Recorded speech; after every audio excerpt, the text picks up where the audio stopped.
James, is yours off? Yeah, thanks. Hi, good morning. I wanted to see everybody, so I thought I would come over here. And please, Howard, be as strict with me on time as you would like.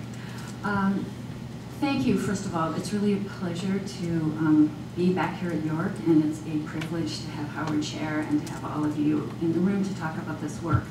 I've been here 3 times now, and I'm starting to feel reasonably functional at York. I was able to get here this morning from the Schulich Business Center, but I wasn't able to merge my notes and my PowerPoints themselves, so please excuse a little bit of shuffling around.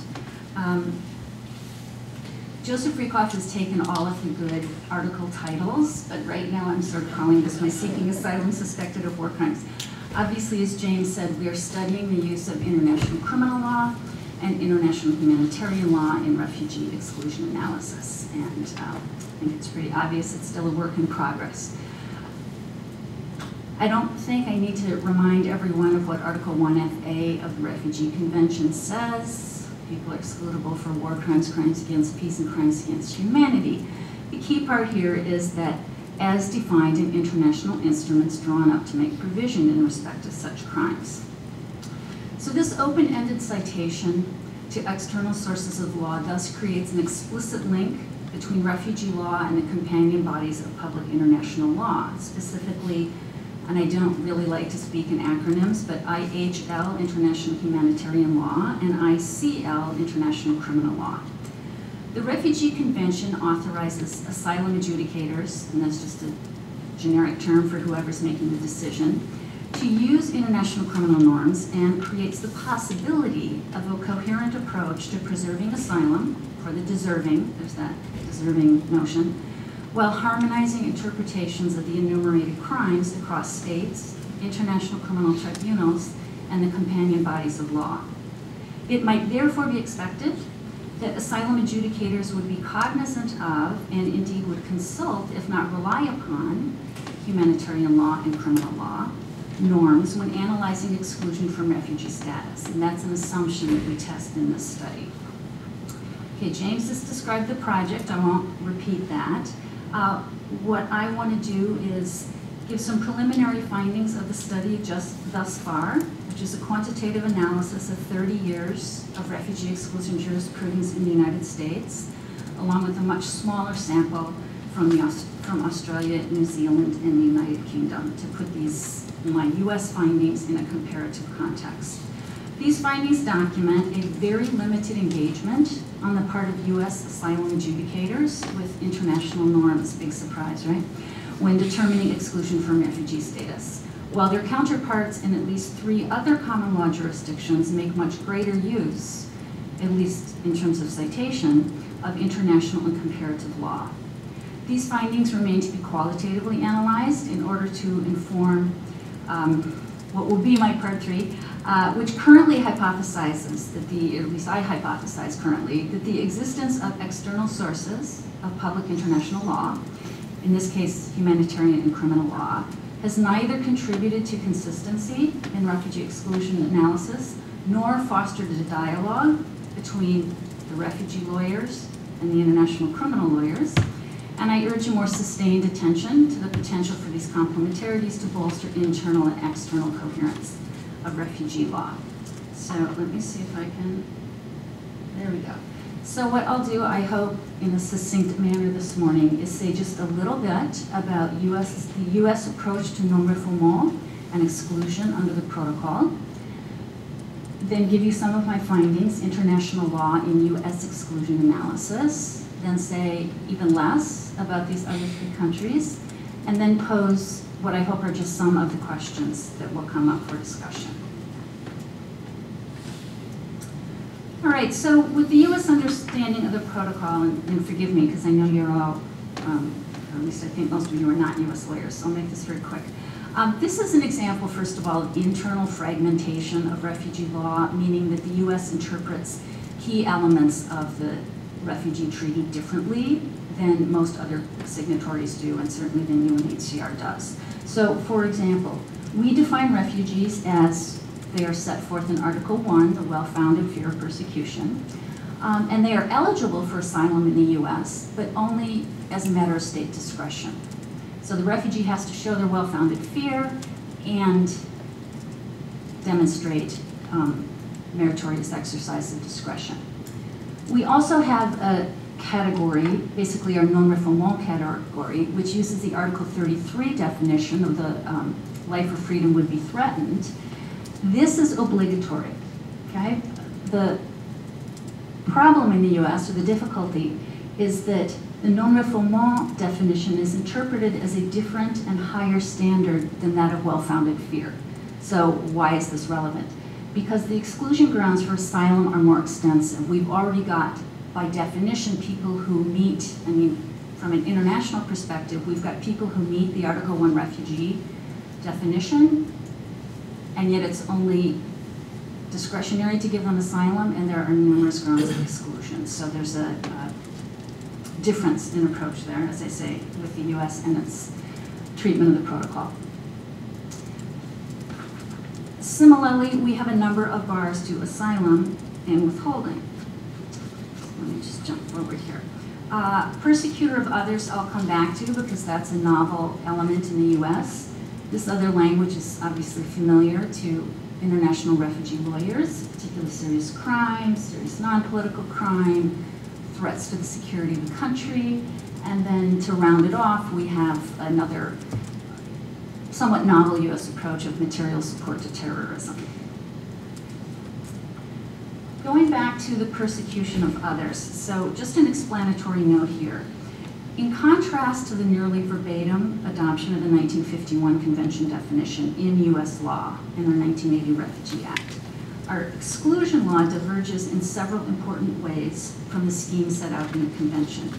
Two are of particular concern for this project.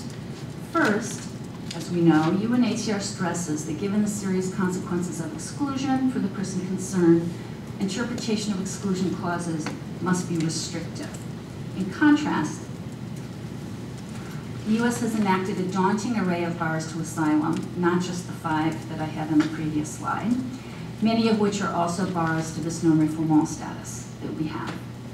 Second, and now we get to this particular language, in ensuring the exclusion of war criminals, Congress did not use the language of Article 1FA. Instead, Congress chose to retain language from an earlier statute, the Displaced Persons Act of 1948, which was directed at excluding those who aided Nazi persecution. So our law, therefore, excludes what I have here, any person who ordered, incited, assisted, or otherwise participated in the persecution of others. So this so-called persecutor of others ground of exclusion under US law thus differs at least facially from Article 1FA. Most problematically, it replaces the 3 crimes enumerated and their reference to international instruments with a more expansive and ambiguous concept of persecution. However, I will say this for myself and for Congress. There is clear legislative history indicating that Congress intended US bars to asylum be applied in a manner consistent with Article 1F.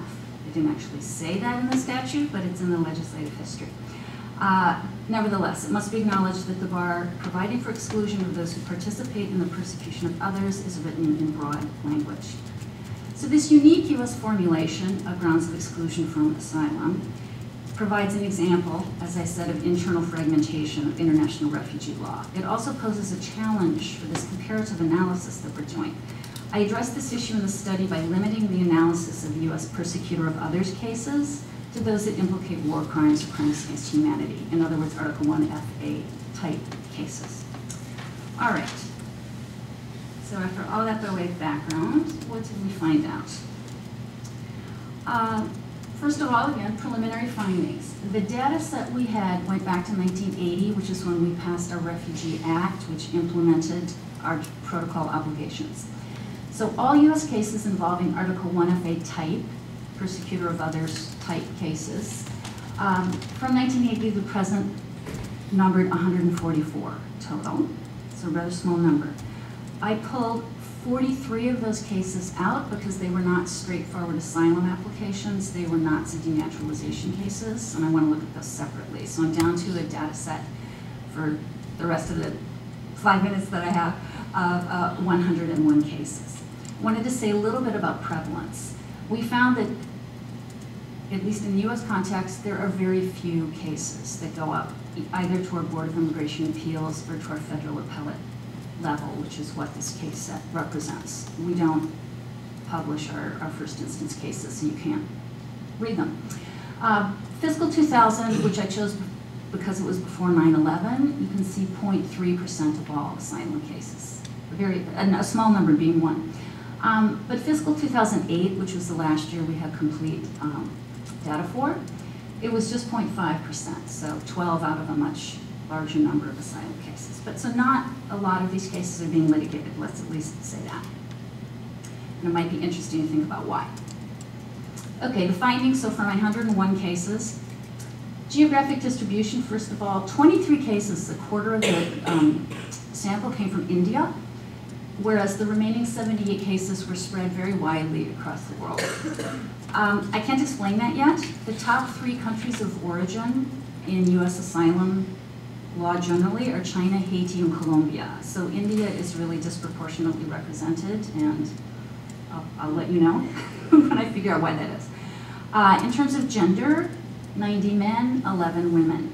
Again, in the US, this is a disproportionate finding. In the US, asylum seekers are pretty much 50-50 men and women, so men are very disproportionately represented in these exclusion cases.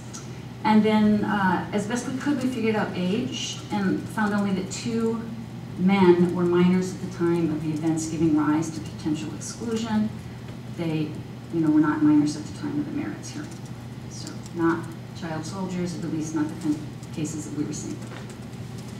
All right, so international law and exclusion analysis. As I said, not a surprise that the US does not rely heavily on international norms. 12 out of the 101 cases, comprising 20 different opinions, and we get 20 opinions obviously because of concurrences and dissents, made some reference to sources of law other than US domestic law. Obviously referring to the Convention and Protocol, usually literally just in passing, so 11. And then you see just a handful, 2 references each to some of these older documents, the ILO Constitution, the Nuremberg Charter, Declaration of Human Rights, the Torture Convention, 1 reference kind of generally to the Geneva Conventions and so forth. So that's it for the citations to exclusion, international law and US exclusion cases. Turning briefly to comparative law, so these are again these 12 US cases that cited anything other than US domestic law to analyze refugee exclusion. 3 cases from the UK were cited, 2 Canadian cases, 2 New Zealand cases, 1 Australian case. Unfortunately for a UNHCR colleague here, US courts don't look much at UNHCR guidance either, which I would have thought might be a more palatable method to get international law into US decision makers' hands, but maybe not. Again, so in the last 30 years, since 1980, we see 4 citations to the UNHCR handbook with respect to exclusion. There's other references to the handbook, but on this point of exclusion. In one case, there was a letter from the representative in Washington. There were no references whatsoever to UNHCR's guidelines on exclusion. So it's rather unfortunate. I'm sorry, Howard, how am I in time? I have 1 minute? Okay. Stretch it. Okay, I'll stretch very quickly. And so this is where I had trouble pulling things together, so I'll just give you the overall here. Whereas I have looked at all US cases, I certainly have not looked at all Australian, New Zealand, or UK cases. But based on limited and selective samples, I'm very confident in saying they're far more likely to cite international law, comparative law, and to UNHCR guidance. And if anybody really cares, I can read you down the numbers. But basically, it's up to 100% of cases in these other jurisdictions at least reference some kind of international comparative or UNHCR source. And so finally, some questions for discussion. Obviously, one concern we have as people who care about due process is whether similar cases have similar outcomes. And I think we'll get some very interesting possibilities for comparison when we pull these together. Another I mentioned earlier, my question as to whether the use of international instruments actually or potentially promotes consistency. And then finally, just another thing I want to throw in here. which I haven't previously raised, but is the role of complementary protection in exclusion analysis. And let me just say a couple of words about that. So, as this group knows, complementary protection is a term of art used to refer basically to protection from refoulement based on a human rights treaty or some other non-conventional protocol source. In most of these countries we're looking at, it's the Torture Convention. Obviously in the UK, we have the jurisprudence of the ECHR as well. Complementary protection has emerged as a useful, albeit limited tool to extend protection in cases where the asylum seeker can't fit within the definition of the Refugee Convention. Of relevance for this project, again, as you know, CAT doesn't have any exclusion provisions. Unlike the convention, its non-refoulement protection is absolute. So one category of cases often considered under CAT, therefore, is that of asylum seekers who are excludable under the Refugee Convention. And this, again, has great resonance in the US because of our expansive grounds of exclusion. If such persons meet the substantive inclusion requirements of CAT, they're protected from refoulement, notwithstanding their failure to gain asylum under the Refugee Convention. So while expanding the scope of states' non-refoulement obligations beyond the terms of the Refugee Convention and Protocol is a good thing, one concern scholars have raised is that the availability of the safety net can lead to sloppy decision-making under the Refugee Convention. Judges may not much struggle with the complexities of exclusion analysis if they think they can solve the immediate problem before them by granting protection based on CAT. One problem with this approach in the US and other countries, applicants protected under CAT, complementary protection, typically have a lesser status than that afforded those granted asylum. In the US, no possibility for family reunification, no adjustment to permanent resident status, and no opportunity to naturalize. So one question that's arisen for me, and then I'll stop, in the course of this project, is whether complementary protection in practice provides some kind of intermediate status that the Refugee Convention cannot, such that applicants who are presenting factually and morally complex questions are neither forcibly returned nor given a decent standard of asylum. And then I query, does this represent needed flexibility in protection decision-making, or does it undermine the development of Refugee Convention jurisprudence? In a recent Supreme Court case we had on a refugee exclusion issue, Negussi, Justice Scalia seemed to suggest there's really nothing to be concerned about, for example, a potential defensive duress not being allowed, since the applicant was granted protection under CAT in any event. I will leave it at that. I look forward to our discussion. Thank you. Thank you very much.